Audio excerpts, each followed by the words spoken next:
Live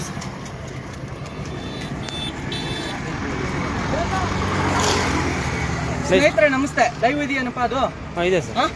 ಬಿಡು, ನನ್ನೇನು ತೋರಿಸ್ತಿದ್ಯಾ? ಇದೆ. ಸ್ನೇಹಿತರೆ ನಮಸ್ತೆ. ಇವತ್ತು ಕಾಂಗ್ರೆಸ್ ಸರ್ಕಾರದ ಅವಧಿಯಲ್ಲಿ ತ್ರಿವರ್ಣ ಧ್ವಜದ ಪರಿಸ್ಥಿತಿ ಹೇಗಾಗಿದೆ ಅಂತಂದ್ರೆ, ನೀವು ಈ ಹಿಂದೆ ತೆಲಂಗಾಣದಲ್ಲಿ ನೋಡಿರ್ಬೋದು. ತೆಲಂಗಾಣದಲ್ಲಿ ಇಶ್ಯೂ ಆಯಿತು. ಭಾರತದ ತ್ರಿವರ್ಣ ಧ್ವಜ ಕೇಸರಿ ಬಿಳಿ ಹಸಿರಿನ ಮೇಲೆ ಯಾವ ರೀತಿ ನಮ್ಮ ತ್ರಿವರ್ಣ ಧ್ವಜವನ್ನು ತಿರುಚಲಾಗಿದೆ, ಅಶೋಕ ಚಕ್ರದ ಬದಲು ಅಲ್ಲಿ ತಲ್ವಾರಿಟ್ಟು ಯಾವ ರೀತಿ ಇಸ್ಲಾಂನ ಇದನ್ನು ಹೇಳಲಾಗಿದೆ, ಇಸ್ಲಾಂ ಮತ್ತು ಶರಿಯತ್ನ ಯಾವ ರೀತಿ ಪ್ರದರ್ಶನ ಮಾಡ್ತಾ ಇದ್ದಾರೆ. ನಾವು ಈ ಹಿಂದೆ ಹೇಳೋ ಹಾಗೆ ಇಡೀ ಭಾರತವನ್ನು ಇಸ್ಲಾಮೀಕರಣ ಮಾಡುವಂಥದ್ದೇನಿದೆ, ಇದೇ ಮನಸ್ಥಿತಿಯಲ್ಲಿ ಇವರು ಇಡೀ ಭಾರತದ ಧ್ವಜವನ್ನೇ ತ್ರಿವರ್ಣ ಧ್ವಜವನ್ನೇ ತಿರುಚುವ ಈ ಕೆಲಸ ಏನಿದೆ, ನೀವು ಸೂಕ್ಷ್ಮವಾಗಿ ಗಮನಿಸ್ಬೋದು. ಅದನ್ನು ಸೂಕ್ಷ್ಮವಾಗಿ ಗಮನಿಸಿ.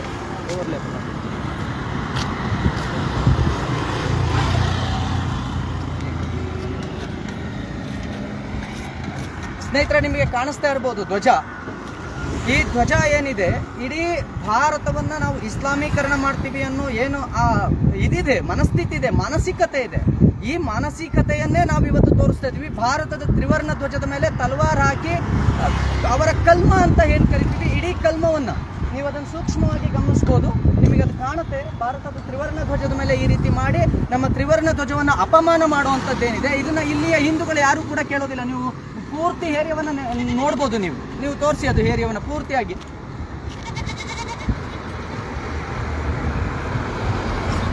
ಧ್ವಜವನ್ನು ಜೂಮ್ ಮಾಡಿ ಧ್ವಜನ ತೋರಿಸಿ.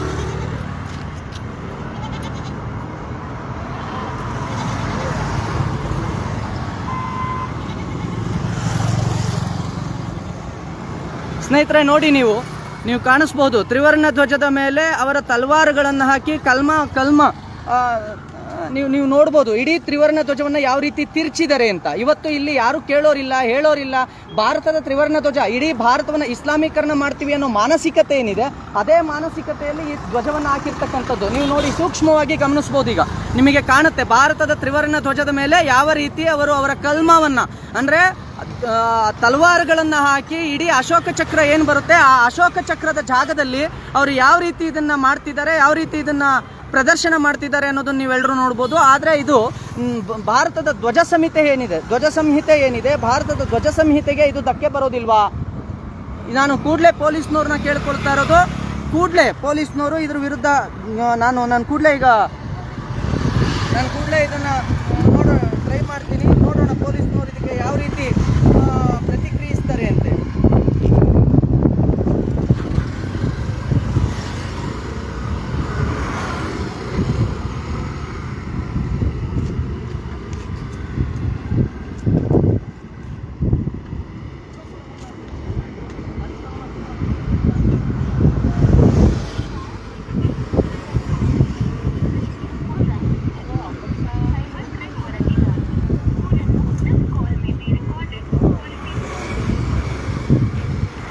ಜೂಮ್ ಮಾಡ್ಕೊಂಡ್ರೇನಪ್ಪ, ಅದು ಕ್ಲೀನಾಗಿ ಜೂಮ್ ಮಾಡ್ಕೊಳ್ಳಿ. ಅದು ಕಾಣಿಸ್ಬೇಕಲ್ವ?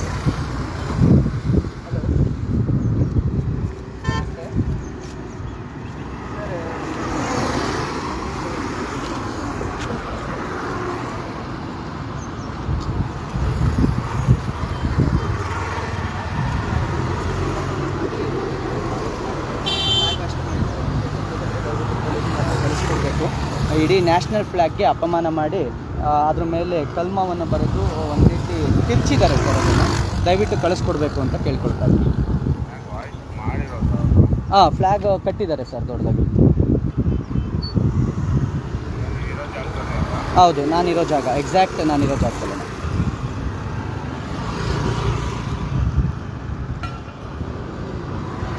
ಓಕೆ.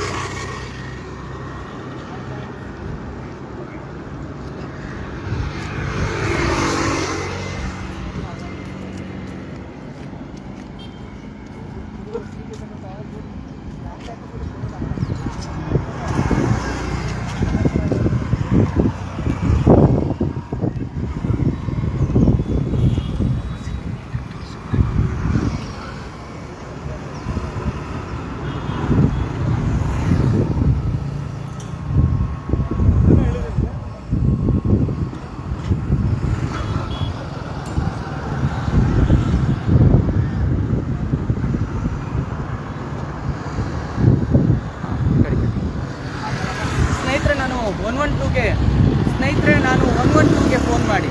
ನಾನು ಈಗ ತಾನೇ ಮಾಹಿತಿ ಹೇಳಿದ್ದೀನಿ. ಹಲೋ, ಹಾಂ ಹೇಳಿ ಸರ್. ಪುನೀತ್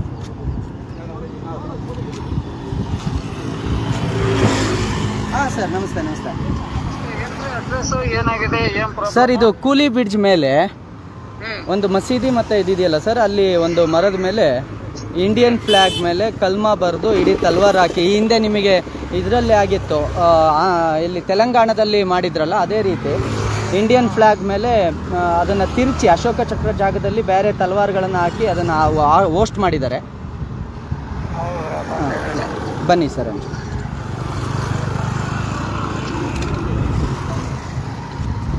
ಸ್ನೇಹಿತರೆ, ನಾನು 112ಗೆ ಫೋನ್ ಮಾಡಿ ಕೂಡಲೇ ಪೊಲೀಸ್ನವ್ರಿಗೆ ತಿಳಿಸಿದ್ದೀನಿ. ನೋಡೋಣ ಅವರು ಪೊಲೀಸ್ನವ್ರು ಬಂದು ಅದ್ರ ಮೇಲೆ ಯಾವ ರೀತಿ ಕ್ರಮ ಜರುಗಿಸ್ತಾರೆ. ಈ ರೀತಿ ಮಾಡ್ಬೋದಾ? ನಾನು ಕೇಳ್ಕೊಳ್ಳೋದು, ನಾಳೆ ಇದೇ ರೀತಿ ಇಂಡಿಯನ್ ಫ್ಲ್ಯಾಗ್ ಮೇಲೆ ನಾವೇನಾದರೂ ಜೈ ಶ್ರೀರಾಮ್ ಅಂತ ಬರೆದ್ರೆ ಅಥವಾ ಹಿಂದೂ ರಾಷ್ಟ್ರ ಅಂತ ಬರೆದ್ರೆ ಪ್ರಗತಿಪರ ಚಿಂತಕರು ಮತ್ತು ಯಾವ ಶಾಂತಿದೂತರಿದ್ದಾರೆ ಅವರು ಒಪ್ಕೊಳ್ತಾರಾ?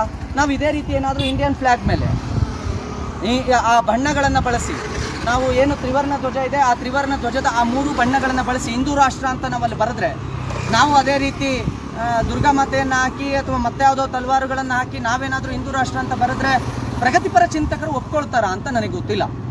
ಈ ಬುದ್ಧಿಜೀವಿಗಳು ಒಪ್ಕೊಳ್ತಾರಾ ಅಂತ ನನಗೆ ಗೊತ್ತಿಲ್ಲ. ಆದರೆ ಯಾವ ಮಟ್ಟಕ್ಕೆ ಈ ನಮ್ಮ ಧ್ವಜವನ್ನು ತಿರುಚುವಂಥದ್ದಿದೆ, ಒಂದ್ಸಲ ತೋರಿಸಿ ಇನ್ನೊಂದ್ಸಲ ನೀಟಾಗಿ. ಯಾವ ಮಟ್ಟಕ್ಕೆ ಈ ಧ್ವಜವನ್ನು ತಿರುಚುವಂಥದ್ದಿದೆಯಲ್ಲ, ಹೀಗೆ ಬನ್ನಿ. ಕಾಣಿಸ್ತಾ ಇದೆ.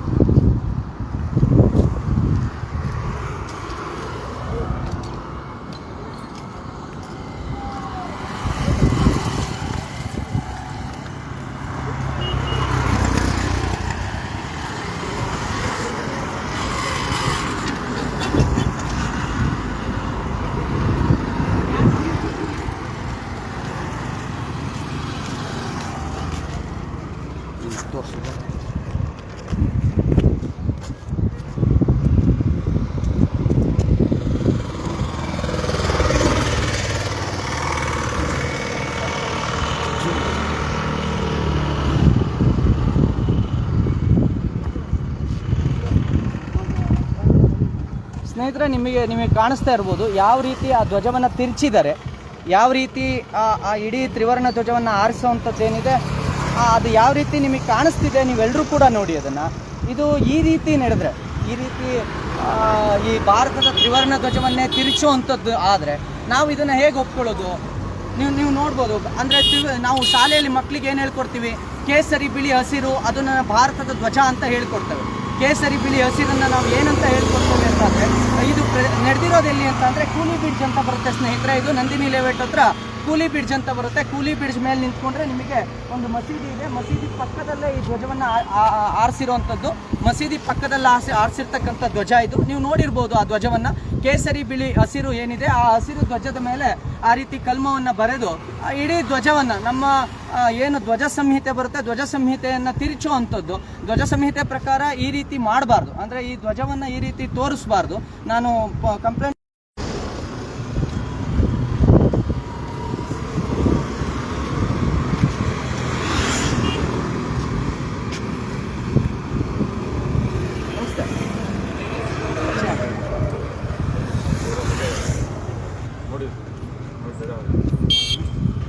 ಈಗ ನಾವು ಮಕ್ಳಿಗೆ ಶಾಲೆಯಲ್ಲಿ ಏನಂತ ಹೇಳ್ಕೊಡ್ತೀವಿ?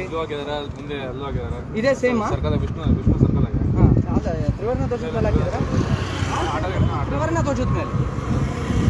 ಧ್ವಜದ ಮೇಲೆ ಈ ರೀತಿ ಹಾಕ್ತಿರಲ್ಲ ಅಂತ.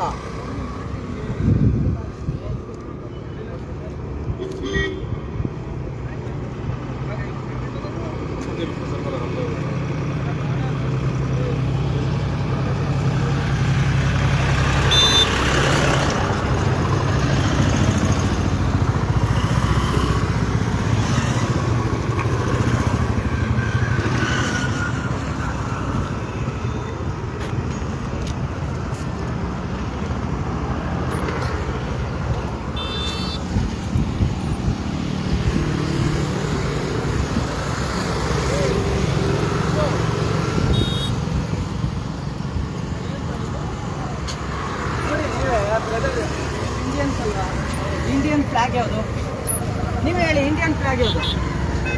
ಅದು ಇಂಡಿಯನ್ ಫ್ಲಾಗ ಏನು ಫ್ಲಾಗ್ ಅದು? ಭಾರತದ ತ್ರಿವರ್ಣ ಧ್ವಜದ ಮೇಲೆ ಆ ರೀತಿ ಬರೀಬೋದಾ? ನೀವು ಹೇಳಿ, ಸರಿನಾ ತಪ್ಪ ಬ್ರದರ್? ಅದು ನಾನು ಹಂಗೆ ಕೇಳ್ತಾ ಇರೋದು. ಪಿ ಆರ್ ಇಂಡಿಯನ್ಸ್ ಅಲ್ವಾ, ಭಾರತೀಯರಲ್ವಾ? ನೀವು ಹೇಳಿ, ಆ ಧ್ವಜದ ಮೇಲೆ ಆ ರೀತಿ ಕೇಸರಿ ಬಿಳಿ ಹಸಿರು ಅಂತ ನಿಮ್ಗೆ ಏನು ಹೇಳ್ಕೊಡ್ತಾರೆ? ಯಾವ ಬಣ್ಣ ಅದು? ಯಾವ ಧ್ವಜ ಅದು? ಇಂಡಿಯನ್ ಫ್ಲಾಗ್ ಅಲ್ವಾ ಅದು? ಇಂಡಿಯನ್ ಫ್ಲಾಗ್ ಅಲ್ಲಿ ಅಶೋಕ ಚಕ್ರ ತಾನೇ ಇರಬೇಕು. ಆ ರೀತಿ ತಿರ್ಚಿ ಆರಿಸಿರೋದು ಸರಿನಾ? ಬನ್ನಿ ಬ್ರದರ್, ಈಗ ಇಂಡಿಯನ್ ಫ್ಲಾಗ್ ಮೇಲೆ ಆ ರೀತಿ ಅಶೋಕ ಚಕ್ರದ ಬದಲು ಆ ರೀತಿ ಬರ್ದು ಹಾಕೋದು ಸರಿನಾ? ನಾಳೆ ಬೇರೆ ಯಾರು ಬೇರೆ ಏನಾದ್ರು ಇರಲಿ, ಈಗ ನಾಳೆ ಕೆಲವರು ಹಿಂದೂ ರಾಷ್ಟ್ರ ಅಂತ ಬರ್ಕೊಳ್ತಾರೆ. You agree? ತಪ್ಪ, ಸರಿನಾ ತಪ್ಪ ಅದು? ನಾನು ಕೇಳೋದು, ಫ್ಲಾಗಿಗೆ ತೆಗಿಸ್ಬೇಕು ಅಂತ ಅಲ್ಲ, ತೆಗಿಸ್ಬೇಕು. ಹಾಕಿರೋದು ಯಾರು? ಅಲ್ಲ, ಇಲ್ಲಿ ಹಬ್ಬ ಇದ್ರು ಹಬ್ಬದಲ್ಲಿ ನಿಮಗೆ ನಿಮ್ದೇ ಧಾರ್ಮಿಕ ಧ್ವಜ ಇದೆಯೋ ಇಲ್ವೋ? ಇಸ್ಲಾಮಿಕ್ ಧ್ವಜ ಇದೆಯೋ ಇಲ್ವೋ? ಇಸ್ಲಾಮಿಕ್ ಧ್ವಜವನ್ನ ಹಾಕಿ. ನಾನ್ ಕೇಳ್ತಾ ಇರೋದು, ನೀವು ಭಾರತೀಯರೇ. ಭಾರತೀಯ ಧ್ವಜವನ್ನ ಎಲ್ಲರೂ ಈ ರೀತಿ ಬಳಸ್ಕೊಳ್ತಾ ಹೋದ್ರೆ ನಾಳೆ ಏನಾಗುತ್ತೆ? ನೀವ್ ಹೇಳಿ, ನಾಳೆ ಇನ್ನೊಬ್ರು ಬಂದು ಬೇರೆ ಏನೋ ಬರೀತಾರೆ, ಹಾಗೇನಾಗುತ್ತೆ? ತೆಗಿಸಿ, ಬೇಗ ತೆಗಿಸಿ ಅದನ್ನ. ಬನ್ನಿ, ನಿಮಿಷ ಬನ್ನಿ, ಮಾತಾಡ್ತೀನಿ.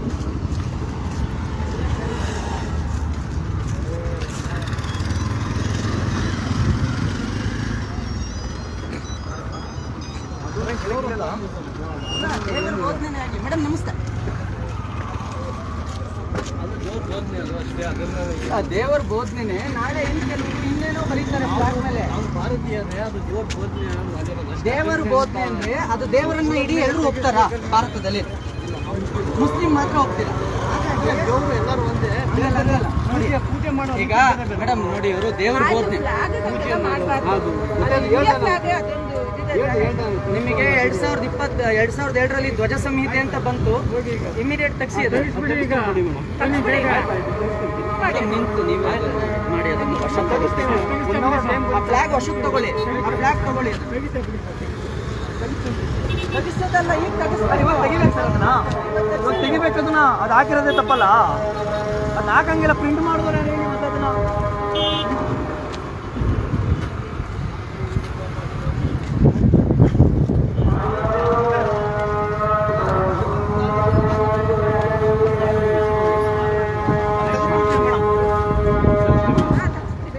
ಕೊಡ್ಬೇಕು ಫ್ಲಾಗ್.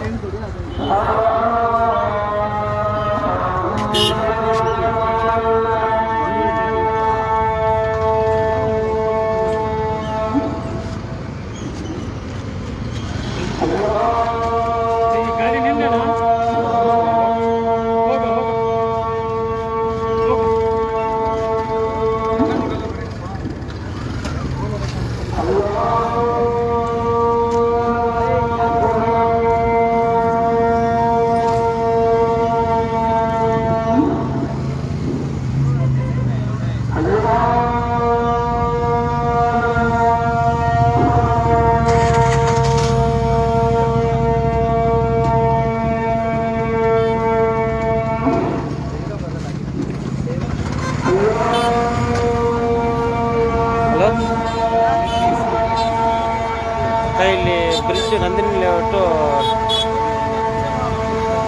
ವಿಡಿಯೋದಲ್ಲಿದ್ದೀವಿ.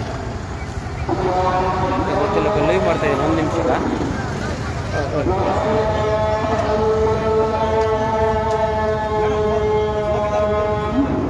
ಕೊಪ್ಪಿ ಇದು ಈಗ ಫಸ್ಟ್ ಟೈಮ್ ಅಲ್ಲ, ಈಗ ಜಿಮ್ ಮಾಡೋದು ಹೆಂಗೆ? ಝೂಮ್ ಜನರಲ್ ಝೂಮ್ ಮಾಡೋದಂದ್ರೆ ಆಗ್ತದೆ. ಮಾಡ್ಬೇಕಲ್ಲ, ಬಟ್ ಲೈವ್ ಇದೆಯಲ್ವಾ? ಹಾಕ್ಬಾರ್ದು ಅಂತ ಎಷ್ಟು ಬಾರಿ ಆದ್ರೂ ಕೂಡ ಮತ್ತೆ ಮತ್ತೆ ಹಾಕ್ತೀರಿ ನೀವು. ಅದ್ರ ಉದ್ದೇಶ ಏನು? ಈಗ ನಾವು ಕೇಳೋದು, ಇಂಡಿಯನ್ ಫ್ಲಾಗ್ ಮೇಲೆ ಆ ರೀತಿ ಬರೆಯೋ ಉದ್ದೇಶ ಏನು? ದೇವ್ರ ಬೋಧನೆನ ಭಾರತದ ಮೇಲೆ ಯಾಕೆ ಯಾರು ಏರ್ತೀರಾ?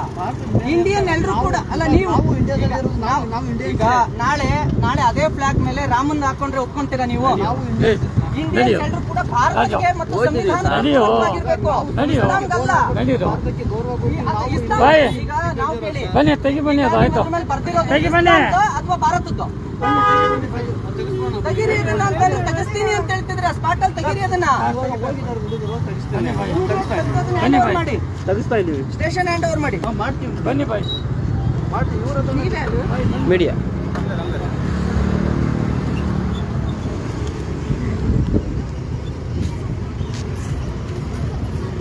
ಹೋಗಿ ಹೋಗಿ ಹೋಗಿ ಹೋಗಿ ದಯವಿಟ್ಟು ಹೋಗಿ ಹೋಗಿ ಏನಿಲ್ಲ ಹೋಗಿ ಹೋಗಿ ಅಣ್ಣ ಹೋಗಿ ಅಣ್ಣ ಹೋಗಿ ಹೋಗಿ ಏನಿಲ್ಲ ಹೋಗಿ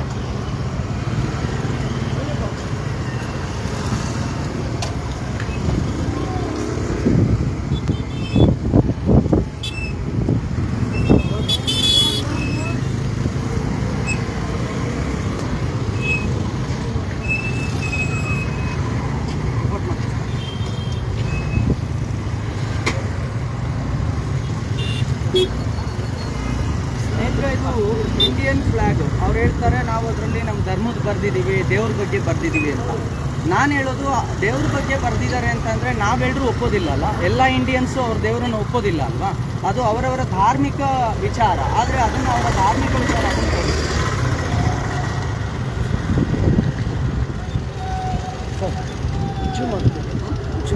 ಜೂಮ್ ಮಾಡಿ ಆಗ್ತಿಲ್ಲ.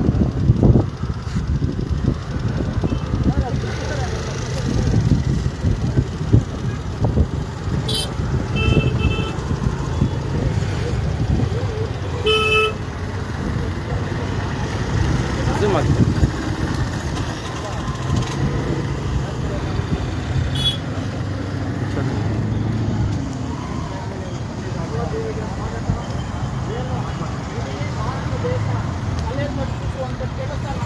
ಸುರೇಶ್